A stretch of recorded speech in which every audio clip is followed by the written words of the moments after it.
Well, ho, ho, ho, everybody. Welcome back to the Tin Man's Corner channel. I'm your host, Santa Jeffrey the Tin Man Taylor today, and I'm reacting to my second Scary Storyteller video. And this one is Nightmare Files, and you can probably guess by the title and what I'm wearing. It's Christmas related because this video is called 3 Creepy True Christmas Horror Stories.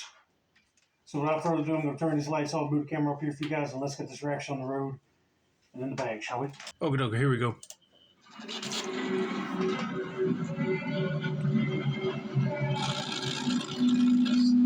Nightmare Files.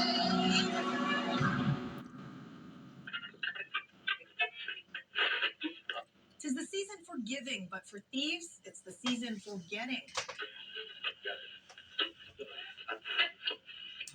You got that right, because it seems here lately you keep seeing on the news that thieves are either stealing professional Santa's gear, like their throne chairs or suits, or sometimes they steal presents from people's houses. That just makes me mad about real-life Grinches and Scrooges. Otto is accused of killing Ilona Flint and her fiance's brother Sal outside the Macy's department store in Mission Valley last Christmas Eve. A 2-week manhunt for a third suspect in the Christmas Day fatal shooting at Alamoana's.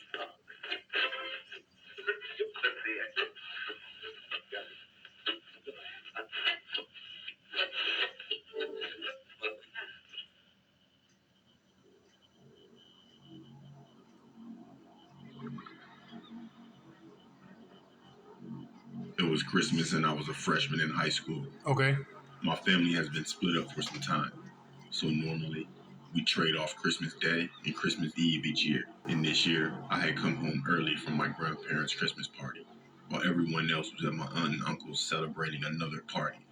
When I was dropped off, my cousins offered to stay with me for a few hours, but I declined. I thought I could watch some of my new DVDs and get some alone time in this house, which is a rarity. I had noticed an unfamiliar car parked on the street, but didn't think anything of it, considering it was Christmas Eve. Yeah, because you would think that if someone's car you don't know is parked outside, they probably are visiting somebody else for the holidays in that area. But that's nice that you got some alone time to watch some movies by yourself, because believe me, when we try to get together on my mom's side of the family to watch some movies, it gets hectic, but it's always a wonderful time nevertheless. But anyway, let's continue with this guy's story and see what happens next. Probably a neighbor's relative or something. Probably. After I got inside, I locked the door, grabbed snacks, and started to settle down. I hadn't been home for more than 15 minutes when there was a knock at the door. I unlocked the door and opened it only a crack to see a man standing there. Dark hair, glasses, slightly overweight and dressed casually. He didn't look like much of a threat, but my stomach dropped. He asked.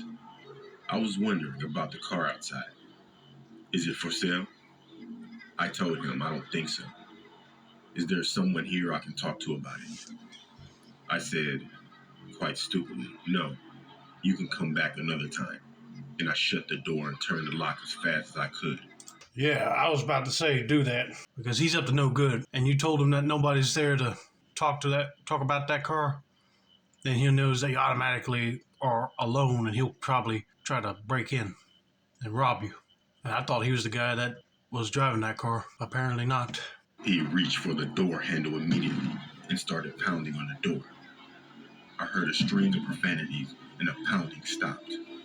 Terrified, I was crawling on the floor to the phone, hoping he wouldn't be able to see me through one of the windows. Then I heard the noises. Our house has an open garage door, and it led through to the laundry room, where the door lock was broken and no one had bothered to fix it. Just then I heard a man yell, and I saw the man through the window run to his car and drive off. My uncle had gotten him, just in time, and he scared him away. Who knows what would have happened if he hadn't made it home in time. Oh, thank the Lord your uncle showed up, because that is really stupid that somebody would leave the garage door wide open and then the door to the laundry room that leads into the house did not have a sturdy, strong lock, because then he would have been deleted from this earth or knocked out just so that guy can rob him and leave. But his uncle showed up in just the nick of time. Sadly, we didn't get the plate number, and nothing ever came of it. But I'll never be home alone again on the holidays. You got that right. You better go spend your holiday time with your folks next time, because you'll have more people around you, and if something like that happens, the elders would take care of it in a snap. I always thought the creeps come out on Halloween, but nope. They come out during Black Friday, Thanksgiving, Christmas, Easter, and some other holiday. It seems like now, too. I'm just glad he's okay, and let's get to story number 2.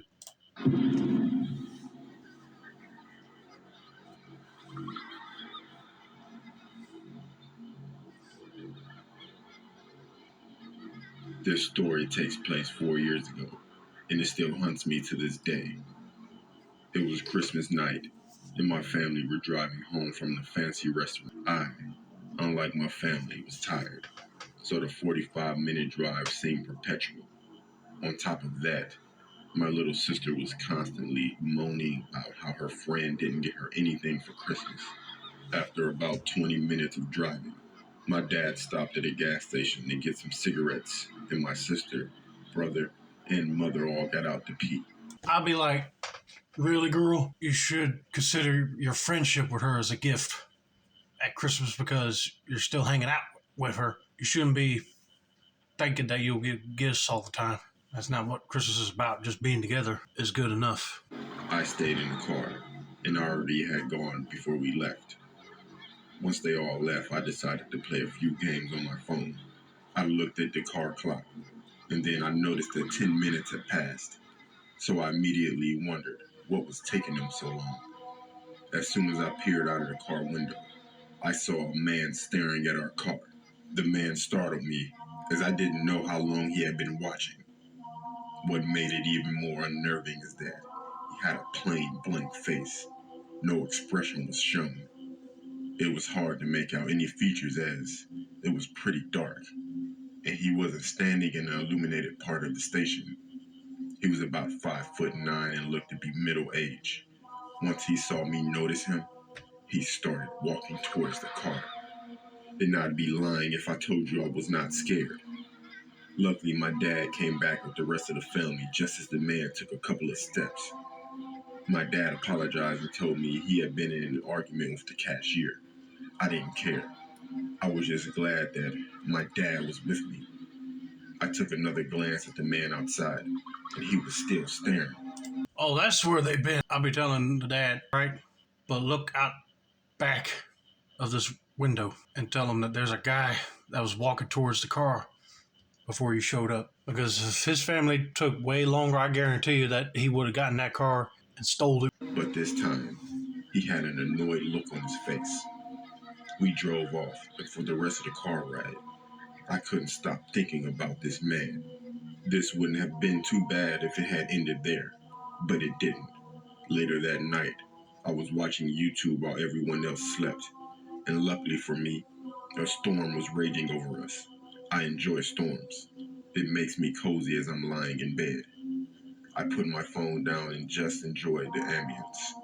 That didn't last for long, as I heard something smash into the window behind me.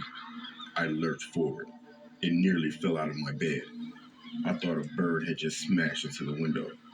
I parted the blinds, and what I saw next hunted me. I saw a man standing out by my parents' cars, looking up at my room. I took a closer look, and I nearly had a heart attack. It was the same man that I saw at the gas station. How in the world did he figure out where you guys lived? Unless he literally got into his car and followed you without even your parents noticing. That's very creepy. Only this time, when our eyes met, he grinned. Being the 14-year-old I was, I did the manly thing and screamed at the top of my lungs. My dad came running down the stairs and entered my room. "Why the hell are you screaming?" he said. I told him about the man, and I explained everything that had happened. My dad grabbed a baseball bat and told me to call the police. After 10 minutes, the police turned up outside our house and found the man in our shed. He got arrested, and that was the last time I saw him. The next day, My dad inspected the house and we found the handle of our back door had been played with and damaged, but not completely broken. This gives me an eerie feeling as if he actually managed to get in. He could have harmed us, or even possibly killed us. And that's a very creepy feeling to have. Thank God your dad was on your side and he told you to call the cops real quick, because if they didn't, that guy probably would have broken into the house and either robbed them or hurt them so bad to where they need medical attention.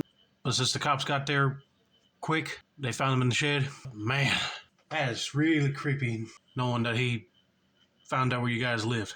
But I'm glad he was caught and arrested and they could just try to celebrate Christmas now peacefully.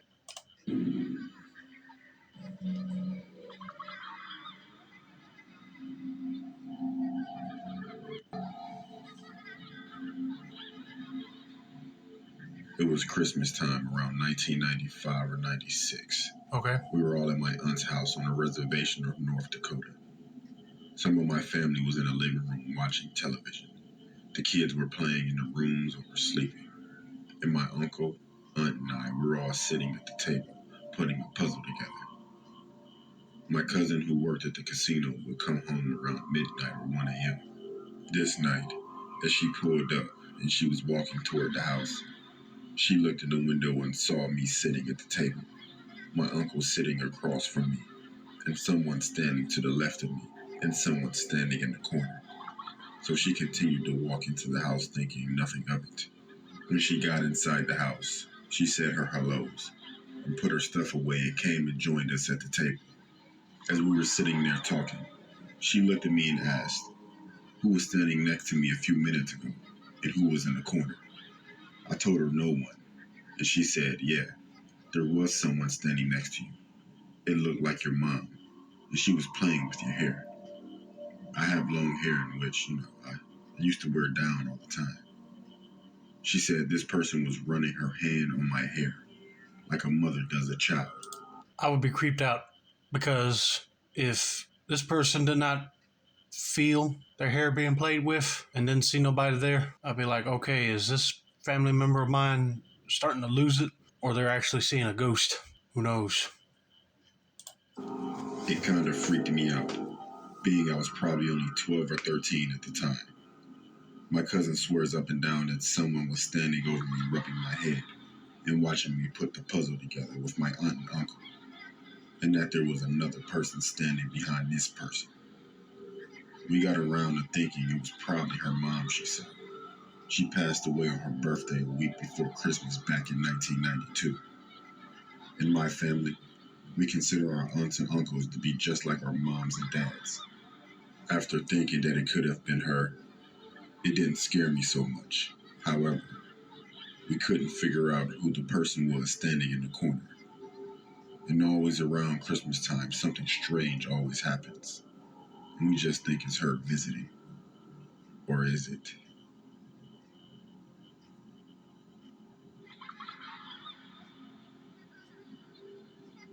You know, if you recognize it as your aunt that passed away, then I shouldn't be worried.